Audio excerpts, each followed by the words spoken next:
parler de mes lectures de février. Et il y en a quand même quelques-unes. L'air de rien, j'ai réussi plutôt à bien avancer alors que j'avais l'impression d'avoir strictement rien lu au mois de février. Mais je suis quand même contente du résultat au final. Alors, je vais commencer par les graphiques, donc si c'est quelque chose qui vous plaît pas, n'hésitez pas à avancer un peu plus rapidement pour aller à la suite. Et je vais commencer avec le tome 4 de Nina du Royaume aux Étoiles, de Rikashi aux éditions Michel Lafon, collection Kazoku.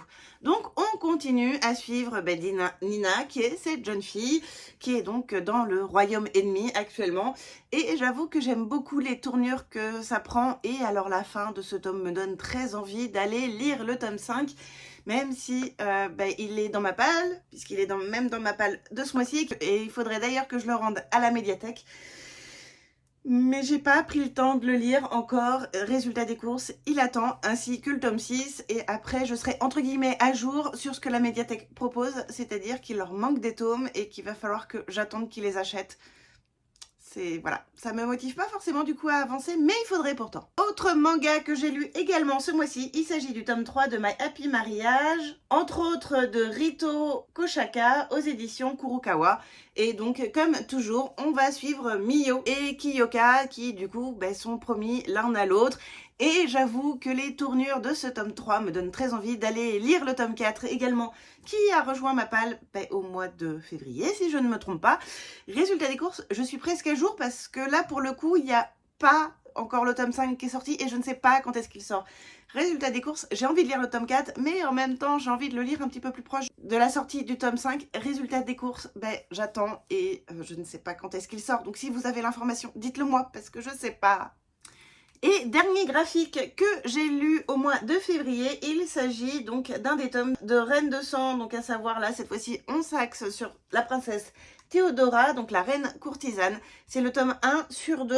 Et celui-ci, pour une fois, m'a laissé un petit goût un peu mitigé, peut-être parce que je ne connaissais pas du tout qui était cette dame. Et résultat des courses, j'ai pas réussi à m'y attacher. Mais ça reste quand même toujours très très sympa. Je vous montre la première page pour que vous vous rendiez compte des graphiques. Hein, comme toujours, ils sont plus ou moins chargés en fonction des pages. Et du coup, on apprend plein de choses d'un point de vue historique. Et ça, j'adore. Après avoir fait les graphiques qui ne sont pas pour les enfants, on va faire pour le coup une vraie lecture jeunesse avec La trousse se révolte de Vincent Raffetin et Andrés Hertzen aux éditions Girlstream. Bon, il a pris cher, j'ai ma petite Ornelia, donc ma fille de 2 ans, qui a joué avec mes... Donc du coup, il va falloir que je le recolle. Mais c'est le jeu, malheureusement, des livres un petit peu à la maison.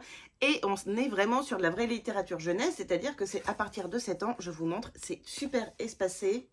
On a également des dessins pour illustrer tout ça. En plus, au début de l'histoire, on a un petit guide de savoir qui est qui pour ne pas s'y perdre.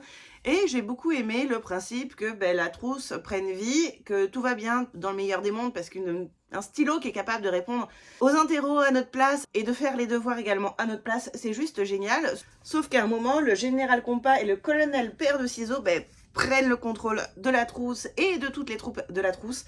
Et là, c'est le fiasco complet.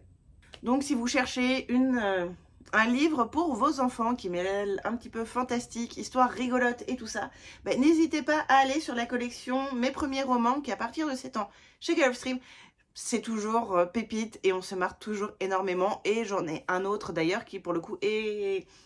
Je ne sais pas si c'est de la fantaisie ou du fantastique, mais qui est en tout cas dans ma palle et que je vais lire incessamment sous peu et j'adore. Et ça, c'est le genre de livres qui clairement iront rejoindre ma bibliothèque quand je serai prof. Autre roman dont je vous avais déjà parlé plus d'une fois, lu ce mois-ci, il s'agit du coup du tome 1. Alors je le nomme tome 1, mais en fait c'est simplement parce que c'est le premier tome qui est sorti des Tisseurs de rêves. Il n'y a pas techniquement de logique de lecture, même si je préfère les lire dans l'ordre de sortie. Donc pour ce premier, il s'agit de Manel et les mélodies secrètes de Manon Fargeton aux éditions Rajo. Et comme vous pouvez le voir, il y en a 4 pour l'instant qui sont sortis. Je me demande s'il n'y a même pas un 5e qui est sorti. Et donc nous sommes à nouveau sur une écriture qui est quand même largement aérée avec des dessins, histoire de motiver les enfants à lire tout simplement. Et j'aime beaucoup, on va suivre du coup Manel, qui est cette violoniste et qui a des pouvoirs quand elle joue du violon, sauf que là... c'est un petit peu la cata parce qu'il y a quelqu'un qui utilise ses pouvoirs, on ne sait comment, et résultat des courses, il pleut des cacahuètes dans la cour de récré, il y a des arbres qui prennent vie et qui défoncent la tête de tout le monde. Enfin voilà, du coup, elle et ses copains se retrouvent à essayer de faire en sorte que tout le monde soit sauf. J'aime bien le message qu'il y a dans ce livre et j'ai hâte d'aller lire la suite, sachant qu'en plus je l'avais piqué à Mewen parce que c'était pour elle qu'on l'avait fait dédicacer au SLPJ. Donc on a le tome 2 et 3, ceux d'Anouk et de Liam dans la palle. Donc je vais les lire et après pouvoir les glisser dans la bibliothèque des enfants. Je ne vais pas m'attarder sur le prochain livre dont je vais vous parler parce que ça a été un abandon. Il s'agit de Ma Tempête d'Éric Pesant aux éditions Aux Forges de Vulcain. Et même si c'est pas forcément très compliqué à lire et tout ça, j'ai préféré abandonner parce que c'était compliqué pour moi de m'y remettre. Clairement, c'est un livre que je conseille pour les fans de Shakespeare et qui ont une très bonne connaissance de Shakespeare, ce qui n'est pas du tout mon cas puisque en gros, on va suivre un metteur en scène ou un acteur, je ne sais plus, qui avait décidé de remettre au goût du jour Ma Tempête de Shakespeare et que ça l'a pas fait pour moi, pour la simple et bonne raison que Shakespeare et moi, on n'est pas forcément très bons copains et que j'aime pas forcément ses écrits. Donc, même si j'ai beaucoup aimé tout ce qu'il a pu créer, le lire, lui, non. Et du coup, lire quelque chose qui se rapproche à ce qu'il a pu écrire, ça l'a pas fait. Autre contemporain, cette fois-ci que j'ai eu en audio et c'était un service presse comme le précédent. Il s'agit de Mon cœur a déménagé de Michel Bussy aux éditions Presse de la Cité pour la version brochée et aux éditions Lizzie pour la version audio, donc celle que j'ai écoutée. Et j'avoue que je m'y attendais pas forcément. Michel Bussy n'est pas un auteur que j'ai pu énormément lire ou écouter. Résultat des courses, je ne savais pas trop où j'allais. Et du coup, c'était une belle découverte pour moi, sachant que mon beau-père m'a dit que Michel Bussy avait tendance à répéter toujours les mêmes schémas narratifs et les mêmes schémas d'histoire. Sauf que pour le coup, je peux pas vous le lire puisque j'ai pas assez d'expérience à ce niveau-là. J'ai bien aimé l'histoire où on va suivre une jeune femme qui a perdu sa mère quand elle était jeune, tuée par son papa, et qui va essayer de se venger à sa façon. Parce que pour elle, c'est pas possible ce qui s'est passé et que même si son père a tué sa maman, c'est pas le seul fautif dans cette histoire.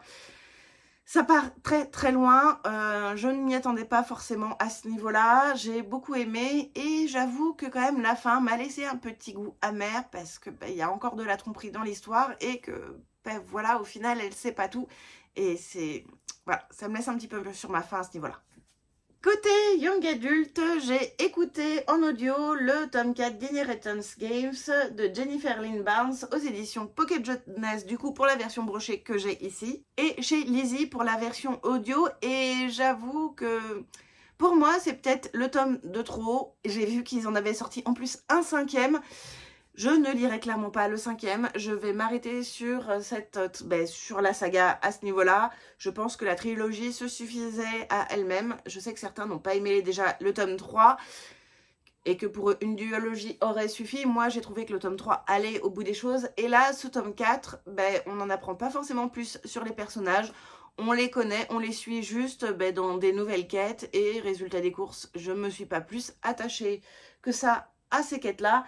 Et même, je me suis détachée des personnages, résultat des courses. Je ne vois pas pourquoi continuer à lire cette saga-là si j'ai plus de plaisir. Côté essai, j'ai lu en service presse Comment jouir de la lecture de Clémentine Beauvais aux éditions La Martinière. Et même si j'ai apprécié ma lecture, ce petit essai, parce qu'il fait à peu près une 30aine de pages, comme tous ceux de la collection Alt, mais j'avoue qu'il m'a laissé un petit peu sur... Voilà. Il m'a pas vraiment fait réfléchir, j'ai aimé ce que j'ai lu, je pense que pour des adolescents, ce sera quand même plus percutant et plus impressionnant au niveau de la lecture. Mais moi qui suis déjà une grosse lectrice, j'avoue que j'ai pas trop réfléchi et j'ai pas appris non plus beaucoup de choses. Ce que j'attends dans des essais, c'est soit apprendre des choses, soit réfléchir. Et là, ça n'a pas été le cas. Après, je ne le déconseille pas. Je rappelle, j'ai 37 ans. C'est une collection qui est prévue pour les jeunes, donc les pré-ados, les ados. Et du coup, moi, j'ai envie de dire 20 ans de trop pour les lire et parfois, ça se ressent malheureusement. Donc, c'est le jeu. Mais il n'empêche que pour les enfants, je pense que toute la collection sera d'ici 4-5 ans dans leur bibliothèque, parce que ma plus grande a bientôt 10 ans. Et que du coup, je pense que ça pourrait l'intéresser à ce moment-là. J'ai lu un petit peu de lecture de l'imaginaire, mais au final pas tant que ça ce mois-ci. Et on va commencer avec un livre que j'ai lu en SP. Il s'agit d'un Sorcier noir et éternel, le tome 1, de Brigitte Kéméraire, aux éditions Rajo pour la version brochée et Audiolib pour la version audio. Donc, encore un service presse que j'ai fait traîner. Résultat des courses, je sais même pas comment j'ai fait pour le perdre en cours de route. Mais je l'avais pu dans ma bibliothèque NetGalley, du coup je l'ai écouté sur Goodbeat. Et du coup j'ai beaucoup aimé, sachant que ma dernière réécriture de La Belle et la Bête n'avait pas été un grand succès, ce que je vous en parlais dans mes lectures de janvier. Cette fois-ci je me suis littéralement fait porter par l'histoire et j'ai adoré. Je l'ai vraiment littéralement dévoré, au point où j'ai mis 4 étoiles sur ma lecture, ce qui est quand même l'air de rien pas mal. Et j'ai bien aimé la façon dont c'était retravaillé avec des trucs entrecroisés, tout ça. J'ai envie du coup de lire le tome 2 où on va continuer à découvrir un petit peu plus l'histoire, sachant que sur le tome 2, on est sur un personnage secondaire par rapport au tome 1 et que j'ai bien envie du coup d'en apprendre plus sur ce personnage-là, sachant que dans le tome 1, on s'aperçoit que finalement la bête a des conséquences sur son royaume et elle ne vit pas forcément recluse comme ça peut être le cas dans le tome 1. Donc il y a eu plein d'histoires, de politique, de complots, de tentatives de putsch et tout ça durant ce tome-là. Je vous en dis pas plus. Mais voilà, c'était vraiment une très bonne réécriture et l'autrice a su du coup aller plus loin que la simple histoire de La Belle et la Bête. Comme je vous disais, j'ai lu peu finalement de littérature de l'imaginaire, mais j'ai eu un deuxième service presse, cette fois-ci en SF, avec le tome 1 d'un journal d'un assassin, à savoir Défaillance Système, de Marthe Vels, aux éditions La Talente pour la version brochée et Lizzie pour la version audio. Donc bien sûr, je l'ai écouté en audio, c'est un audio qui est relativement très court, je pense qu'en broché, il doit faire à peu près l'épaisseur d'une novella. Et on va suivre un assassin qui est un droïde qui est capable tout simplement d'action, de réflexion, avec une intelligence artificielle qui est très très poussée. Résultat des courses, aussi bien physiquement que psychologiquement, ça ressemble à des humains. Tant et si bien que celui qu'on va suivre, en l'occurrence, a décidé d'aller contourner un petit peu ses limites qui lui sont données et a fait mignon, je trouve, pirater les systèmes pour pouvoir télécharger un max de séries et pour pouvoir se faire plaisir sur son temps libre. Ouais, c'est pas mal, je trouve, le cyborg qui va choper des séries pour se les mater, c'est... On n'y aurait pas forcément pensé. Pourquoi est-ce que les cyborgs n'auraient pas, eux aussi, le droit à un plaisir intellectuel? Et résultat des courses, heureusement que ce cyborg-là a pris des libertés sur le programme qui lui était donné, parce que sinon les humains étaient particulièrement dans la cagade, où ils sont en mission sur Mars, sauf que ça se passe pas du tout comme prévu, ils sont attaqués, il y a des problèmes de partout, et voilà, c'est le début de l'histoire de cet assassin qui va se retrouver à devoir désobéir à des ordres directs pour sauver la peau des humains. Vous voyez un petit peu les lois de la robotique là d'Isaac Asimov en fond? Moi je les vois bien et j'aime bien. Et pour finir cette vidéo, on va passer aux romances contemporaines. Et là, il y en a quand même eu 3. Je pense que grosso modo, ouais, c'est peut-être ce que j'ai lu le plus. Sachant qu'au final, proportionnellement, je pense que j'ai même usé beaucoup plus d'audio que de livres physiques. Donc voilà. Et le premier, il s'agit du tome 2 de Twisted, à savoir Twisted Games d'Anna Wang, aux éditions Hugo New Romance pour la version brochée et Lizzie pour la version audio.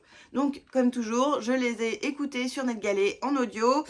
Pour la simple et bonne raison, c'est que j'avais pas envie de dépenser des sous pour les avoir. J'ai mes 15 heures d'écoute en audio sur Nextory, donc je me suis dit go. Et on va retomber à peu près sur le même schéma que les premiers Twisted.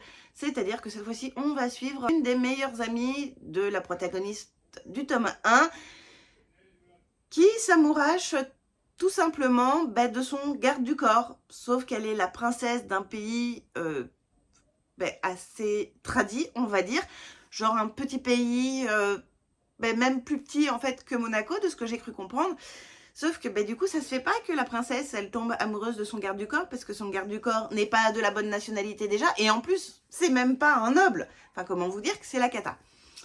Alors attention, c'est encore une fois de plus, dans cette saga-là, un roman qui est pour un public averti, puisqu'il y a de nombreuses scènes explicites dedans.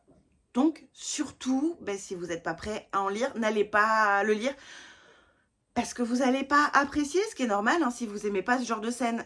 Vu la quantité qu'il y a dans le livre, voilà, hein. Je vais pas épiloguer sur ces temps dessus, mais du coup, ça va pas vous plaire. Mais perso, moi, j'ai bien aimé que, résultat des courses, on suive une princesse qui a envie de sortir des codes, qui a envie de s'émanciper et qui a envie de reprendre tout simplement ses droits par rapport à sa vie. Parce que qu'on imagine trop la princesse qui est dans les codes, qui est normée, qui est ok, d'accord, je vais faire ci, je vais faire ça. Et là, c'est pas le cas. La princesse, elle a quand même du caractère. Bon, son garde du corps aussi. Et au final, voilà, hein, vous imaginez bien, tout est bien qui finit bien, l'air de rien. Ça reste une romance contemporaine, c'est pas un drame. Toujours dans les romances contemporaines, et cette fois-ci en service presse, j'ai écouté le tome 2 d'Earth Players, à savoir The Earthbeat, d'Alice Desmerveilles aux éditions Plume du Web pour la version brochée et chez Lizzie pour la version audio. Et nous continuons à suivre donc du coup les joueurs de hockey où cette fois-ci nous allons suivre un des membres qui a un passé plutôt ténébreux et la fille du coach. Comment vous dire que déjà c'est assez mal barré quand on voit que dans le tome 1, la fille du coach a pas forcément bonne presse et que le garçon qu'on suit est particulièrement très torturé. D'autant plus que la fille du coach a décidé d'utiliser les joueurs de l'équipe de son papa pour aller le faire chier, se dit papa. Parce que le papa, il en a un petit peu rien à fichtre de sa fille et elle passe au second plan, ce qui, je peux concevoir, l'agace prodigieusement. Donc une très bonne lecture qui me permet d'être à jour au niveau de cette série, puisque le tome 2 n'est pas encore sorti en brochet, mais en même temps j'ai hâte de retrouver les autres personnages d'Earth Players, parce que au final c'est super sympa. Ils sont tous attachants, même s'il y en a où on a envie de leur en décoller deux, hein, soyons honnêtes. Mais ils sont tous sympas, c'est torturé, tout ça, c'est mignon au final. Alors je précise, c'est mignon parce qu'on est dans une romance contemporaine et que potentiellement ils peuvent changer, évoluer et que l'amour de la vie va leur permettre d'aller au-delà de ce qu'ils sont capables de faire. Hein. Parce qu'autrement, ce genre de mec, dans la vraie vie, je les fuis. Hein. Autre romance contemporaine que j'ai lue au mois de février, et cette fois-ci il s'agit d'un one-shot, il s'agit du Jeu des tricheurs d'Anita Rings aux éditions Hugo New Romance que j'ai eu en service presse et dont j'ai fait une lecture commune au mois de février sur mon Discord. Alors on va suivre une jeune demoiselle qui est avocate, qui a sa meilleure amie depuis qu'elles sont gamines, qui vit à Los Angeles. Elle déménage à Los Angeles pour suivre son ancien patron qui a besoin d'elle pour le boulot et du coup elle retrouve sa meilleure amie. Sauf qu'elle ne s'attendait pas à retrouver aussi son pire ennemi qui n'est autre que le frère de sa meilleure amie. Vous voyez déjà le bordel? Vous vous imaginez encore plus le bordel quand le dit frère est lui aussi avocat spécialisé en droit du divorce comme elle. C'est un joyeux bordel. Et c'est encore pire quand elle s'aperçoit de qui il est et ce qu'il fait comme taf quand elle est avec sa cliente qui demande le divorce et que lui est tout simplement l'avocat de la partie adverse. Un joyeux bordel. Alors certes, c'est une comédie romantique, mais alors à un moment dans l'histoire, et je vais pas vous en dire forcément beaucoup plus pour éviter de vous spoiler, j'ai pleuré. J'ai littéralement versé toutes les larmes de mon corps sur ma tablette, oui. C'était poignant, touchant, triste, tout ce qu'on veut. Enfin, j'avais envie de me mettre en boule, j'avais envie de faire un câlin à nos deux protagonistes parce que là, à ce moment-là, j'étais triste pour eux. Mais en attendant, vous cherchez un roman, une romance contemporaine avec des punchlines superbes où ça n'a pas peur d'aller se faire des coups vicieux dans le dos parce qu'on est quand même... on suit quand même des avocats, mais allez-y, il est pour vous, quoi. Mais prévoyez quand même la boîte de mouchoirs parce qu'il y a un moment où il vaut mieux l'avoir. Et dernier livre que j'ai lu au mois de février, il s'agit du tome 2 de Seasons, à savoir Un hiver pour te résister, de Morgane Moncombe aux éditions Hugo New Romance pour la version brochée est paru chez Telem en audio. Alors à nouveau, je l'ai écouté sur Next Story pour la simple et bonne raison, c'est que comme j'ai pas le tome 1 et que j'avais écouté le tome 1, j'attends que le tome 2 et les suivants sortent en audio pour pouvoir les écouter, plutôt que de me racheter 36 milliards de bouquins alors que j'en ai déjà 12 000 milliards à lire derrière moi. Et que dans tous les cas, vous allez le voir dans les prochaines vidéos et surtout à partir du mois de mai, ça va être restriction un petit peu budgétaire au niveau des achats. Donc voilà, on trouve des moyens détournés pour pouvoir lire quand même. Et cette fois-ci, nous allons retrouver deux protagonistes qui sont des patineurs artistiques et qui se retrouvent à faire un duo pour les JO, sauf que elle vénère son partenaire parce que c'est le meilleur patineur de tous les temps actuellement. Et lui, il se dit que encore quelle galère va tomber sur la tête de sa partenaire parce qu'il est persuadé d'avoir la poisse.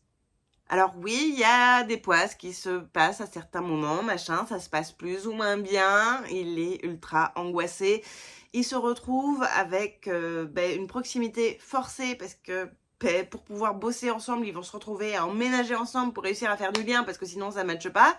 Et il va y avoir des étapes de galère là-dedans, mais on se dit c'est pas possible. Mais quelle poisse! Littéralement, quelle poisse! On peut que valider ce que ressent le personnage masculin à ce moment-là, parce que sérieusement, enfin... Oui, il y a un moment où on se dit, il l'a cherché, mais après, derrière, enfin, le pauvre, quoi. Et elle aussi, elle l'a pas cherché, mais il lui arrive des galères à cause de lui.